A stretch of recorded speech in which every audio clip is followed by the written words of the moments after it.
안녕하세요. 앙겔루스TV 시청자 여러분. 지난 회에 이어서 두 번째로 인사드리게 된 예수님 바라기를 줄여서 예바입니다.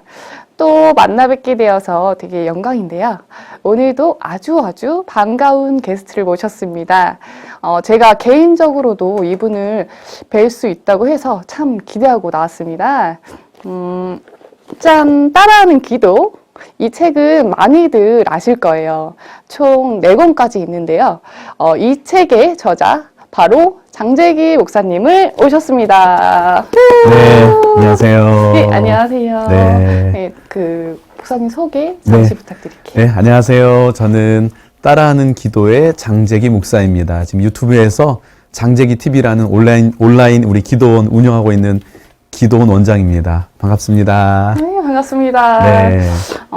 사실 제가 목사님을 네. 유튜브를 통해서 이미 좀 친숙하게 알고 있었어요. 네. 왜냐하면 제가 한 1년 전쯤에 네.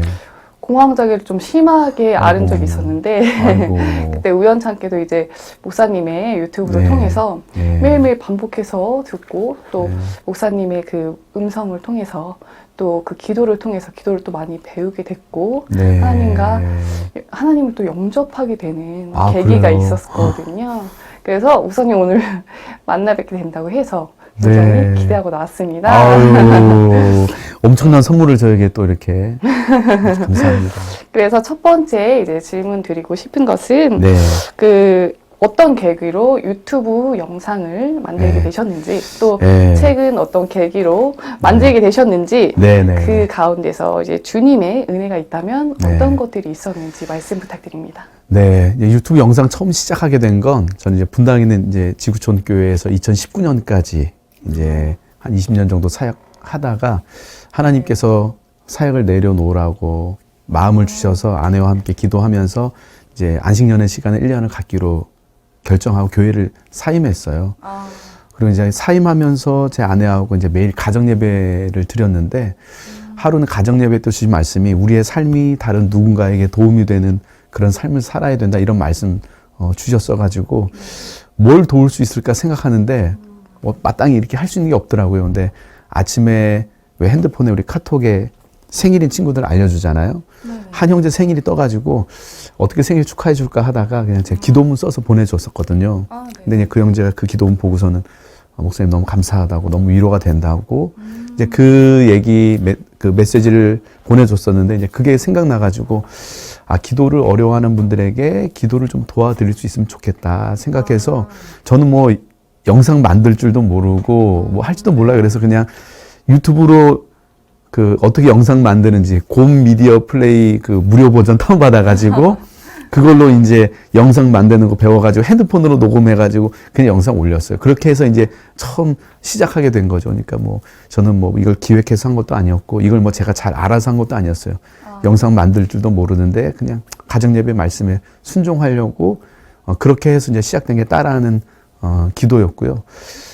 그리고 제 채널 이제 구독자분들이 이거 책이 있냐, 이 기도문이 책이 있냐고 이렇게 댓글을 많이 남기셨는데 그런 거 없다고, 뭐 얼굴 보라고 책 내게 생겼냐고, 뭐 이제 막 그렇게 이제 하면서 있었었는데 이게 한 거의 몇 주 동안 계속 댓글이 달리는 거예요. 책이 있냐고.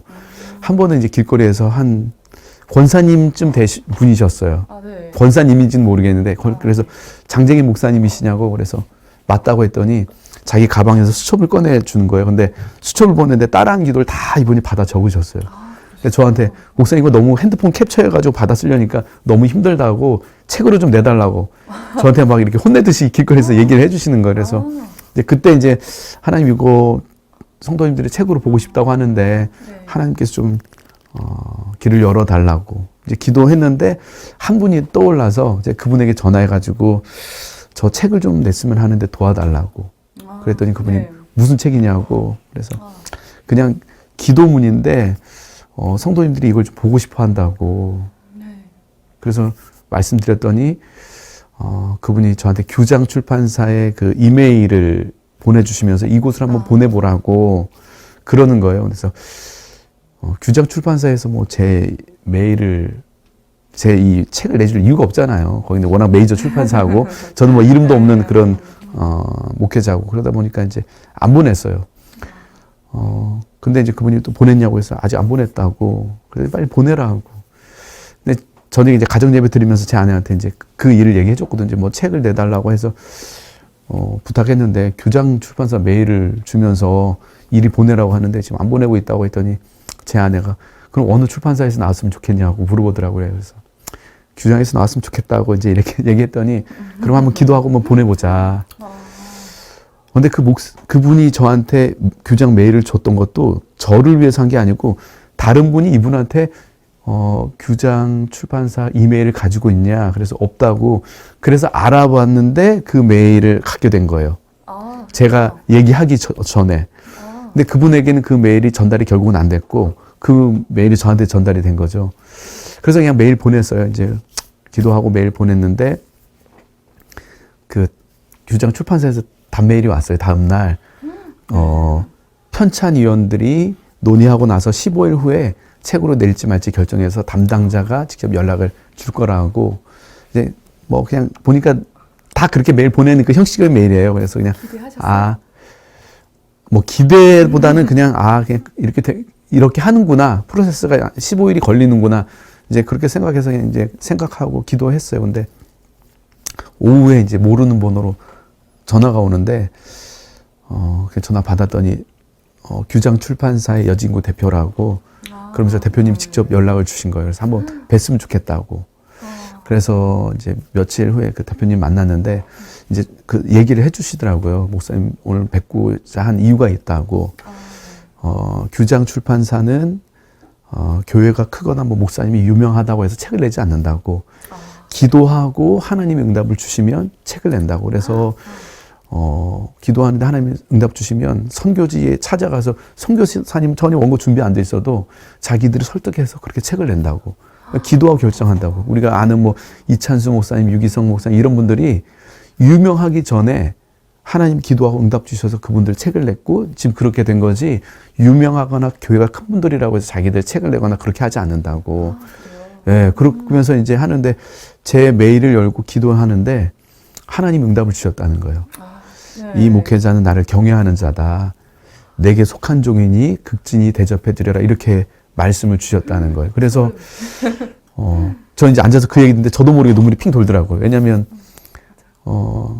저는 뭐 진짜 아무런 대책도 없이 계획도 없이 그냥 하나님 말씀에 순종해서 교회에 사임하고 안식년 시간 보내고 있었고 그냥 다 저 이제 잊혀진 사람이었는데 하나님 날 기억하고 계시는구나 이 생각이 들어서 그 말씀대 눈물이 핑 돌더라고요. 그래서 이제 같이 대표님이 하나님 극진히 대접해드리라고 해서 목사님을 대접해드리고 싶어서 뵙자고 했다고 그러면서 일식집으로 저를 데리고 왔는데 너무 감동받았어요. 사장님에게 주문하는데 사장님 이 집에서 제일 비싼 걸로 주세요 이렇게 주문을 하시더라고요. 메뉴판도 안 보고. 하나님이 극진히 대접해드리라고 해서 이렇게 대접해드리는 거라고. 근데 그 식탁이 하나님이 저를 하나님의 그 준비하신 그 상에 저를 초대해 주신 것 같아가지고 너무 감동이 됐어요. 그리고 이제 규장 출판사에서 책이 나오게 됐죠. 네. 네. 정말 하나님의 은혜가 가운데 정말 있었네요. 네. 네. 너무 감사드리고요. 그리고 또 우리 목사님에 대해서 궁금한 것이 많은데 이제 네. 두 번째로 네. 어릴 때 신앙 생활이 네. 굉장히 어려운 가정이라는 것을 제가 익히 들었어요. 네. 근데 그 가정 환경 가운데서도 네. 또 하나님을 인격적으로 네. 어떻게 만나게 되셨는지가 네. 궁금합니다. 이제 뭐 신앙이 없는 가정이었으니까 신앙생활 고등학교를 이제 기숙사 생활을 했어요. 네. 예, 그러면서 이제 신앙생활을 좀 더 본격적으로 하게 됐는데 그때 저희 교회가 이제 기도원이 있었었는데 거기서 이제 부흥회를 그때는 뭐 심령 부흥 대성 해가지고 뭐 일주일씩 이런 걸 많이 했었어요. 근데 그때 이제 네네. 같이 예배드리고 하는데 하나님이 세상을 이처럼 사랑하사 독생자를 주셨으니 이는 그를 믿는 자마다 멸망하지 않고 영생을 얻게 하려 하시면 이 말씀을 그 목사님이 설교 가운데 듣는데 교회를 그래도 이제 다녔던 분들은 다 아는 말씀인데 하나님이 저에게 하나님이 제게 너를 이처럼 사랑하사 독생자를 주셨으니 그 말씀이 그냥 세상을 위해서 하는 말씀이 아니라 저를 위해서 하신 말씀으로 저한테 와닿고 저는 하나님께 사랑받을 게 없다고 생각했거든요. 늘 불안했던 것 같아요. 왜냐하면 저는 예수 믿는 집안도 아니었고 저는 그렇다고 믿음이 대단한 것도 아니었고 제가 뭔가 뭐 특별하게 잘한 것도 없었기 때문에 이런 나를 하나님이 사랑하실까?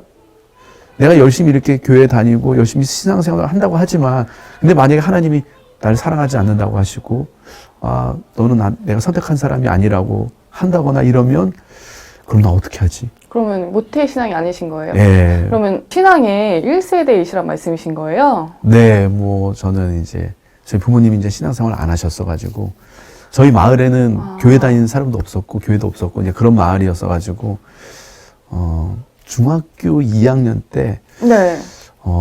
그냥 어느 날 갑자기 교회가 가고 싶은 마음이 들었어요.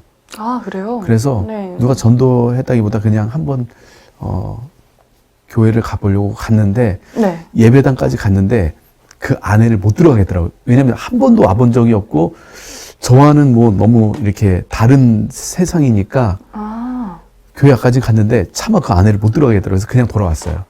처음에는 갔다가 그냥 왔어요. 그리고 그냥 가고 싶으셨던 거예요? 친구가 오라고 한 것도 네, 아니고? 그냥 한번 가보고 싶다.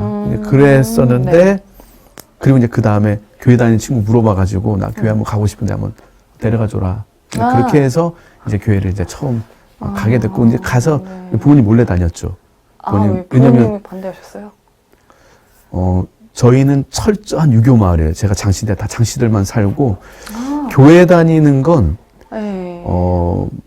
마치 신앙생활 하신 분한테 이렇게 절 다니는 것처럼 되게 이렇게 뭐라고 할까 그런 걸 왜 해? 왜 그런 데를 다녀? 막 약간 이런 분위기였어요. 그렇죠. 그래서 제가 처음 교회 다니는 거 이제 알게 됐을 때 막 말사람들이 다 반대했죠. 왜 그러냐? 정신 차려라. 막 말사람들이 멀쩡한 애 다 버렸다고.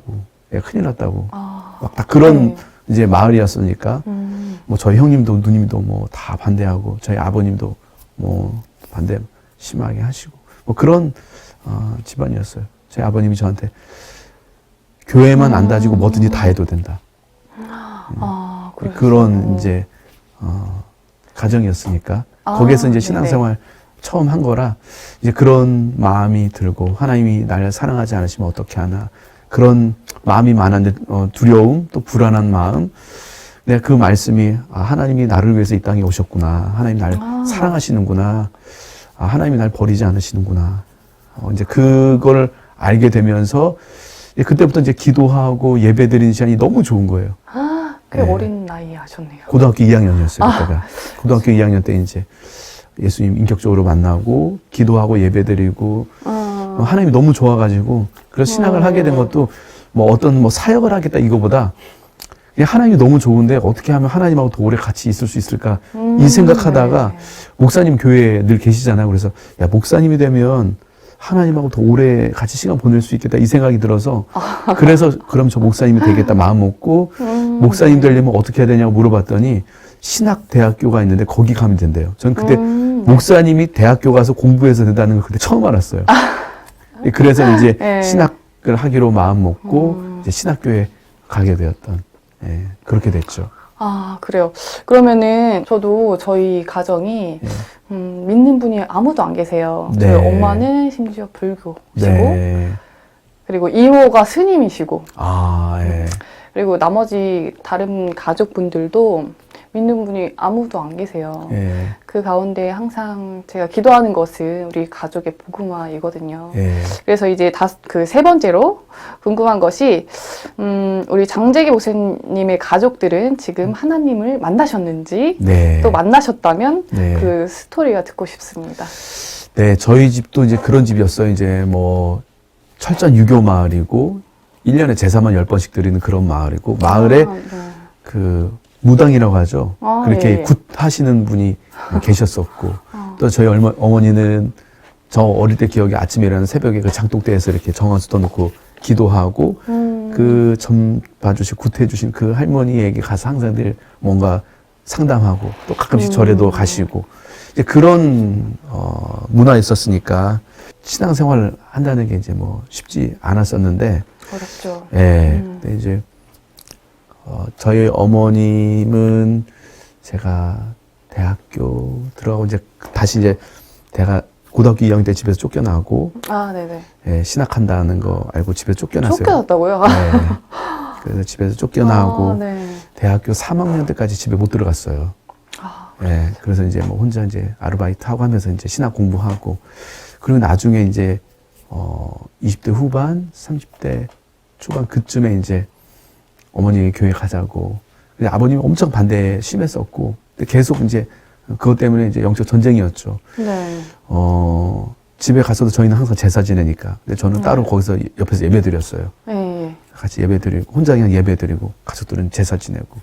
그런 생활을 이제 계속 이어가다가 이제 어머니한테 이제 먼저 복음 전하고, 아, 그래서 어머니 예수님 영접하고 교회 갔으면 좋겠다. 아버님 워낙 반대가 심했었는데, 네네. 나중에 이제, 아버님이 이제 어머니는 다니는 건 이제 허락해 주셔가지고, 그래서 네네. 어머니만 이제 신앙생활을 하다가, 또 아버님이 이제, 암에 걸리셨었어요. 아, 그래가지고 이제 그때 이제 제가 같이 기도해드리고 뭐 늘 계속 옆에서 찬양도 같이 불러드리고 격려해드리고 기도해드리고 그때 이제 아버님이 예수님 영접했거든요. 근데 아, 네. 아버님이 수술실 들어가는데 저희 아버님은 그 마을에서 제사 지낼 때 제사 인도하고 그런 분이거든요. 아, 그래서요? 네, 그러니까 이제 굉장히 철저한 유교인데 어떤 조상이 신인 거죠. 신앙이에요, 그게. 그분들한테는 이게 신앙인 분인데 맞아요, 맞아요. 수술실 들어가는데 아버님이 그 수술실 들어갈 때 예수님을 봤다는 거예요. 아, 정말요? 예. 소름이네요. 예. 그래서 이제 네네. 아버님이 하나님을 인정하게 되고 또 아. 예수님 영접하게 되고 그래서 저희 이제 가족들 다 모이면 같이 예배 드리고 그러거든요. 근데 첫 예배 드릴 때 지금도 기억나는 게 아버님 이제 제사 안 지내고 하나님 예배했으면 좋겠다. 아버님이 이제 네. 그리고 제사 지내면 이제 저 이제 집에 안 가겠다고. 아, 그러셨어요? 네. 네.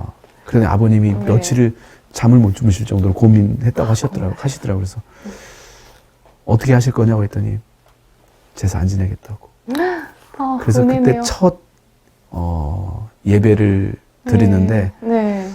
예배 시작할 때 이제 제가 딱 기도하고 기도 끝났는데 저희 아버님이 아멘 하시더라고요. 아버지 아멘 하는데 제 소리 돋더라고요. 눈물이 나고. 너무 좋으셨겠다. 그래서 첫 예배 네. 아버님 뭘 알아요? 그냥 찬송가도 모르고 아무것도 모르는데 그냥 그 자리에 그냥 앉아서 같이 함께 예배하신 거죠. 같이 예배 드리고 또 이제 산소 갔을 때 제 아버님이 그 가족들 다 있는 데서 할아버지 산소 앞에서 아버지 죄송하다고 저 이제 제사 안 지내기로 했다고 대신 이렇게 예배 드리고 올 테니까 인사드리러 올 테니까 네. 너무 서운해하지 마시라고. 아버님이 이제 그 얘기하는데 막 저희도 같이 울고 했었죠. 그 이제 아버님한테는 이게 그냥 단순히 뭐 제사 지낸다 안 지낸다 이게 아니고 그게 부모님을 향한 사랑이었고 그 신앙이었고 그랬는데 네. 이제 그걸 내려놓는 게 쉽지 않은 자기 삶을 부인한 거니까 아버지 평생의 삶을 부인한 거였으니까 그게 쉽지 않은데 그래도 아버님 이제 예수님 영접하고 같이 이제 가정 예배 드리고 그래서 지금은 이제 같이 모이면 가정 예배 드리고 같이 기도하고 그러고 있죠. 아니, 너무 감정이입이 되네요. 네. 왜냐면 저희 가족들이 하나님을 알지 못하기 때문에 예. 정말 저희 가정에도 이제 예. 목사님의 있었던 그 가정의 은혜가 예. 저희 가정에도 곧 오기를 네. 기대해 봅니다. 20년 걸렸어요. 저희 가족이 주님 앞에 돌아오는데 20년 기도했어요. 눈물 없이 기도한 적이 없었던 것 같아요. 가족들 위해서 기도하면 진짜 새벽에 정말 많이 울었던 것 같아요. 근데 어느 날 기도하는데 하나님께서 제 마음에 눈물이 안 나는 거예요. 가족들 위해서 기도하는데. 그러면 제 마음이 평안해지고 그때 하나님이 응답하시겠구나. 이 마음에 사인이 왔어요. 그래서 저는 이제 그때 바로 가서 이제 복음 전하 예수 믿으라고 교회 가져갔는데 완전 깨졌죠. 근데 그리고 나서 몇 년 있다가 네. 이제 어머니도 교회 다니게 되고 아버님도 신앙생활을 하게 되고 그래서 20년 걸렸어요. 그러니까 중요한 건 우리가 포기하지 않는 거예요. 끝까지 네. 포기하지 않고 기도하면 어느 순간 하나님께서 사인도 주시고 마음의 평안도 주시고 확신도 주시고 또 여러 상황과 환경을 통해서 어떻게 하나님께서 역사하실지 몰라요. 맞아요. 근데 하나님께서 반드시 우리의 기도를 들으시고 준비하시고 일하실 거니까 포기하지 말고 기도했으면 좋겠어요. 예, 감사드립니다. 네. 아니, 저도, 지금 하나님이 인격적으로 만난 지 사실 얼마 안 됐어요. 아, 예. 네, 근데 처음에는 제가 하나님을 되게 많이 의심했었단 말이에요. 예. 그런데 제 기도를 매일 했었죠. 예. 근데 그 자잘한 기도까지도 예. 응답을 다 하시는 거예요. 네. 근데 그것들이 어떤 열매를 바라는 것이 아니라 예. 하나님 여기 계시다고, 맞아요. 내 옆에 계시다고 응답을 해주셨던 거더라고요. 맞아요. 그게 너무 중요해요. 네, 맞아요. 그래서 반드시 응답해 주시고. 예. 기도하는 이유가 음. 응답받기 위해서가 아니라 하나님을 알기 위해서라고 이렇게 얘기를 많이 하거든요. 근데 저는 그 말이 틀렸다고 생각해요. 응답받는 게 아닌 게 아니에요.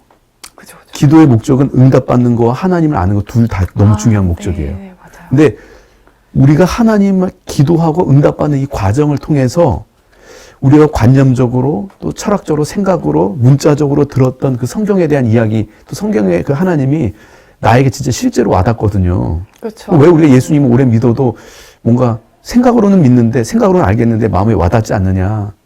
저는 기도하고 응답받은 경험이 없기 때문에 그래요. 기도하고 응답받는 경험이 있어야 하나님 진짜 살아계시는구나. 그분이 내 기도를 들으시는구나. 이걸 알아야 하나님을 실제로 내가 경험하게 되고 알게 되고 그리고 그 하나님을 알아가는 그 과정을 통해서 십자가의 복음이 나한테 추상적인 이야기가 아니라 이게 실제라는 게 나한테 와닿거든요. 근데 기도는 응답받는 게 아니라고 부정해버리는 순간 내가 하나님을 실제적으로 경험할 기회가 사라져요. 그러니까 교회는 다니고 종교 행위는 많이 하는데 머리로는 복음에 대해서 다 아는데 그게 나한테 영향력이 없어요. 내게 능력이 없어요. 나를 못 바꿔요. 근데 저는 기도를 통해 응답받는 과정을 통해서 복음이 나에게 실제가 되는 저는 그 과정에 이 기도에 응답받는 과정이 너무 중요하다고 생각해요. 그래서 예수 믿고 처음에 응답 진짜 잘 돼요. 오래 믿으신 분들보다 처음 믿은 분들이 응답 더 잘 되거든요. 맞아요. 근데 저는 그게 네. 너무 중요한 것 같아요. 하나님께서 그 과정으로 허락해 주신 거거든요. 맞아요. 그 과정을 거쳐서 우리가 십자가의 은혜에 나아가는 거지 어느 날 갑자기 십자가 딱 내게 와닿는 게 아니거든요. 맞아요. 그 과정을 허락하는 게 너무 중요하고 그래서 기도하고 응답받는 거 너무 중요해요. 아, 네, 네. 맞습니다. 너무 감사합니다. 그리고, 네. 제가 아직 미혼이라서, 네. 기혼이신 분들께 네. 궁금한 것이 네. 있다면, 네. 배우자분을 네. 어떤 은혜로 네. 만나게 되셨는지 그 스토리를 말씀해 주셨으면 좋겠어요. 네. 배우자를 위해서 기도하는 거 너무 중요해요. 그쵸. 예. 네. 저는 할 수 있다면 적어놓고 기도하라고 하고 싶어요. 저희 청년들한테도 네네. 배우자를 위해서 기도해라. 다 적어라. 네네. 그렇게 했거든요. 근데 이제 저도 한 10가지 정도 이렇게 적었었어요. 그러다가, 약간 이게 너무 많다 싶어가지고, 3가지로 줄였어요.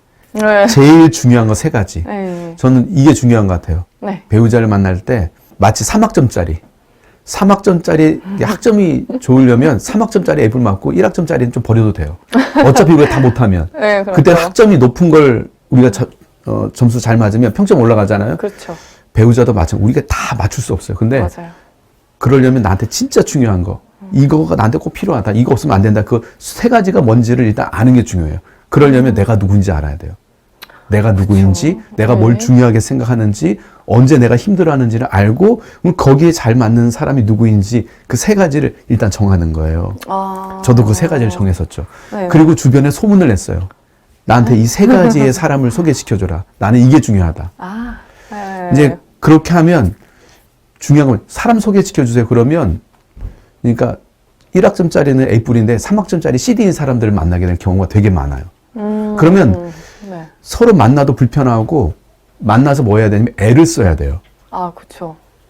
저 사람한테 높은 학점 받기 위해서 나한테 없는 걸 자꾸 애를 써야 되니까 그쵸. 만나면 만날수록 지치는 거예요. 그쵸.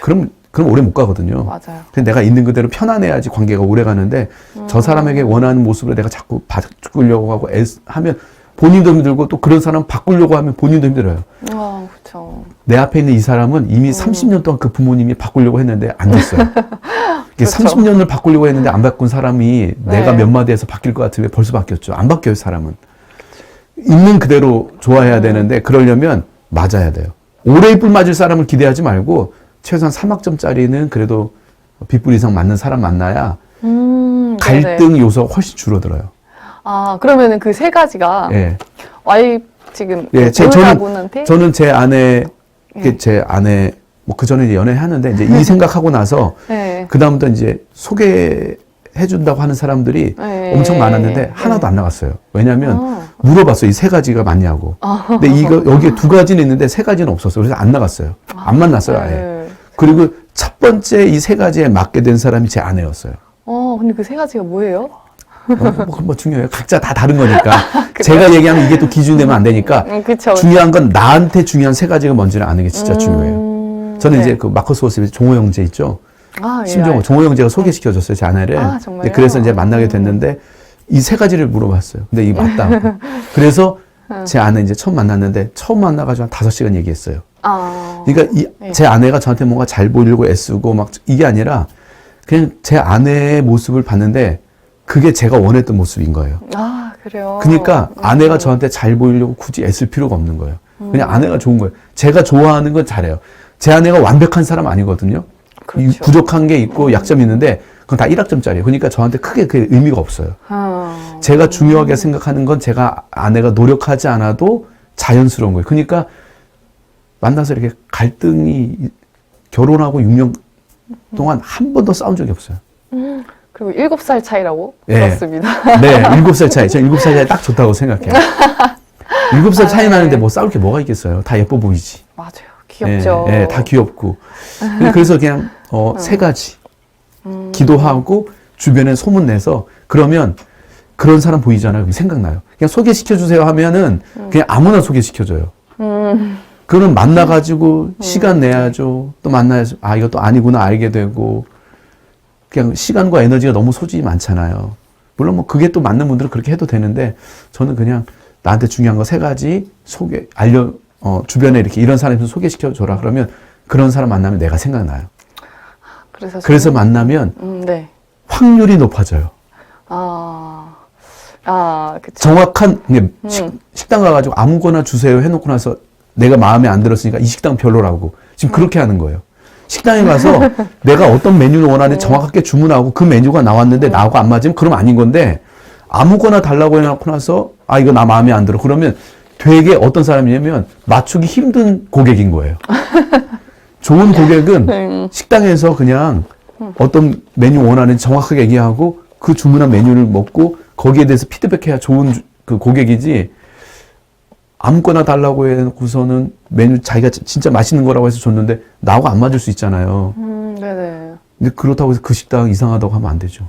그럼 그 그렇죠. 식당 얼마나 속상해요. 옷을 사는 이유는 아름답기 위해서죠. 예를 들면 저는 아름다운 옷 주세요. 이제 예쁜 옷 주세요. 그건 맞는 말인데 네. 중요한 건 오늘 내가 어디에 갈 거고 그 모임에 어울리는 옷이 어떤 옷인지를 정확하게 주문해야지 그냥 아름다운 옷 주세요.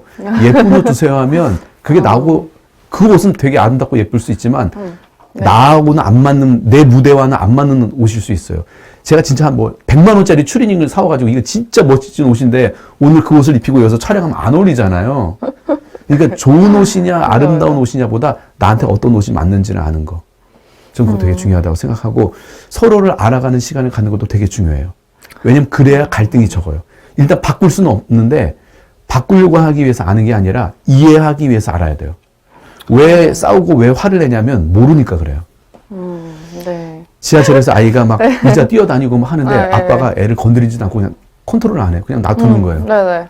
이 지하철에 있는 사람들 다 짜증이 나죠. 막 소리 지르고 막 의자 밟고 다니고 하니까 옆에 있는 사람들 막 건드리고 막 치고 하니까. 근데 아빠가 아무것도 대응을 안 해주니까 옆에 있는 사람들이 다 승객들이 그 지하철에 있는 사람들 다 짜증이 났어요. 그러다가 네. 한 할아버지가 그 아버지한테 가가지고 애들 좀 단속시키라고 지금 당신이 아이들 관리를 안 해가지고 다 여기 승객들 다 힘든 거 안 보이냐고. 그랬더니 옆에 있는 사람이 다 너무 속이 시원한 거예요. 그 할아버지 대신 얘기해 주니까. 근데 그 아빠가 뭐라고 하냐면 죄송하다고. 오늘 저 아이 엄마가 하늘나라 가가지고 자기가 지금 정신이 없어서 어떻게 해야 될지 모르겠다고. 너무 죄송하다고. 그 순간 짜증나고 이 화가 났던 그 사람들의 마음이 그 한순간에 다 사라졌어요. 참으려고 애쓴 게 아니에요. 맞아요. 그 사람에 대해서 이해하니까 화가 안 나는 거예요. 아니까. 왜 화가 나냐면 몰라서 화가 나는 거예요. 근데 우리는 알면 굳이 참으려고 애쓰지 않아도 되는데 우리는 모르고 참으려고 하니까 관계가 오래 못 가요. 어떻게 끝까지 참아요? 평생 살아야 되는데. 그러려면 서로를 아는 게 너무 중요하거든요. 그래서 같이 대화 많이 하고 소통 많이 하고 뭐가 힘들었는지 뭐가 좋은지 이런 걸 나누는 시간을 많이 갖는 게 굉장히 중요하고 그걸 통해서 우리는 대화가 통하고 이 사람과 10년 후에를 생각하면 되게 예쁜 그림이 그려진다. 그러면 결혼하는 거예요. 만났으니까 결혼해야지 이렇게 하지 마시고 네네. 10년 후에 그림이 이 사람과 같이 그릴 그림이 되게 기대가 된다. 그럼 결혼하는 거죠. 근데 이 과정을 잘 거쳐야 돼요. 그리고 또 궁금한 것이 네. 앞으로 이제 주님 주신 소명을 위해서 네. 기도로 계획하고 있는 것이 있는지 네. 말씀해 주실 수 있을까요? 저희 가정 처음 시작할 때 하나님께서 주셨던 말씀이 창세기 12장 2절 말씀이었거든요. 네. 내가 너로 큰 민족을 이루고 내게 복을 주어 너를 창대하게 하느니 너는 복이 될지라 이 말씀이었어요. 근데 저는 네. 결혼할 때 하나님께서 이 말씀을 통해서 우리 가정에 자녀를 많이 주시겠구나 이 말씀으로 받았어요. 그래요. 근데 저희가 사실 이제 2번 유산하고 이제 어렵게 이제 지금 세 번째 이 아이를 만나게 됐는데 그래도 하나님께서 이 약속 지키셨구나 이렇게 생각했어요. 근데 네. 올해 사역을 위해서 이제 제 아내와 같이 기도하면서 올해 사역을 위해서 기도했는데 그 결혼 처음 할 때 그걸 이제 그 말씀을 액자로 만들어서 뒀었는데 아내가 우연히 서랍 안에 있는 그걸 꺼내서 보는데 그 말씀이 해석이 어떻게 됐냐면 내가 너로 큰 민족을 이루고 내게 복을 주어 너의 이름을 창대하게 하리니 넌 복이 될지라 이 말씀이 자녀들을 많이 주시겠다는 게 아니라 네. 유튜브를 통해서 하나님께서 이 기도 사역을 통해서 이 일을 이미 이루셨다는 게 말씀으로 해석이 됐어요. 이미 그렇네요. 제 채널에 60개국 넘는 나라에서 들어와서 지금 같이 기도하고 있고 이분들이 기도로 하나님을 만나고 경험하고 복음을 받아들이고 예수님 영접하고 기도의 응답을 이런 복을 누리고 있는데 하나님이 이 말씀을 주신 이유는 많은 아이를 주겠다는 게 아니라 이 사역을 하게 하려고 하나님께 주셨던 말씀이었고 이 말씀이 이미 우리 가정을 통해 이루어졌구나. 그래서 지금 올해는 제 아내와 함께 같이 이 따라하는 기도, 이 사역을 더 집중해서 하기로 마음 먹고 기도 학교 또 그다음에 기도 훈련하는 거 또 유튜브로 우리 성도님들 기도 돕는 거 이 사역을 지금 하고 있고 따라하는 기도 이제 글로벌 채널 만들어서 다른 민족에 계신 분들에게 다른 언어권의 그리스도인들에게도 기도를 돕는 이 사역을 지금 준비하고 계획하고 지금 진행하고 있어요. 네, 너무 좋습니다. 제가 아침마다 출근하면서 이제 운전을 하면서 우선 유튜브를 들어요. 하루를 시작하는 거 종류가 많잖아요. 그거를 그냥 듣기만 하는 것보다는 제가 이렇게 목사님 말씀하신 거 사랑하는 주님 이렇게 말씀하시면 저도 그거를 따라해요. 따라하면서 기도하고 싶은 대상이 있으면 그 대상을 바꿔서 기도를 한다든지 이렇게 기도할 수 있구나. 너무 좋다. 이게 목사님의 기도가 아니라 내게 되더라고요. 맞아요. 그래서 이렇게 기도할 수 있구나. 네, 맞습니다.